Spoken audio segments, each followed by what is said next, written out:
اس وقت پورے پاکستان کی نظر معیشت کے اوپر، اور کل ہم نے جنیوا کے اندر دیکھا کہ ساری دنیا نے، ہم شکریہ بھی ادا کرتے ہیں کہ جو سیلاب زدگان ہیں ان کی مدد کے لیے فنڈز دیے، لیکن ابھی سمجھنے کی یہ ضرورت ہے کہ ہمارا معاشی مسئلہ یہ جو $8 ارب کی یہ بات کر رہے ہیں کہ ہمیں فنڈز ملے، ان سے حل نہیں ہوگا. ہمیں سنجیدگی کے ساتھ اپنی معاشی پالیسی کو دوبارہ دیکھنا پڑے گا اثر نو سے. $8 ارب میں سے اکثریت وہ رقم ہے ورلڈ بینک کی، ایشین ڈیولپمنٹ بینک کی، اسلامک ڈیولپمنٹ بینک کی، جو پہلے سے منظور شدہ قرضے تھے ان کا صرف نام بدل کے انہیں کلائمیٹ چینج کی زمرے میں لایا گیا. تو یہ پہلے سے جو ہمارے پروجیکٹڈ انفلوز تھے اگلے 3 سال کے، اس کے اندر ان کی کیلکولیشن شامل ہے، اور کوئی 1-1.5 ارب جو اضافی ہمیں قرضہ ملے گا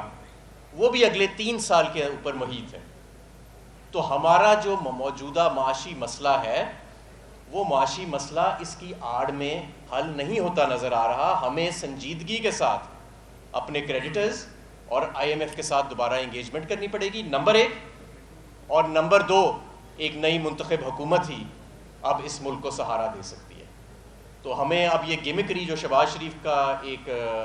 ٹوکن بن چکا ہے گیمکری کا، اسے ہمیں باہر نکل کے اب ہمیں سنجیدہ بنیادوں کے اوپر اس معاشی مسئلے کو حل کرنا پڑے گا، ورنہ نقصان بہت زیادہ ہو جائے گا اور دیر بہت زیادہ ہو جائے گا. پہلے تو چوہدری صاحب میں آپ کو یہ بتانا چاہتا ہوں کہ یہ جو ہمارا علاقہ ہے سابقہ NA 126 کہلاتا تھا، اور جب میں نے 2013 میں یہاں پہ الیکشن لڑا تب NA 121 کہلاتا تھا، اور 2013 سے 2018 کے درمیان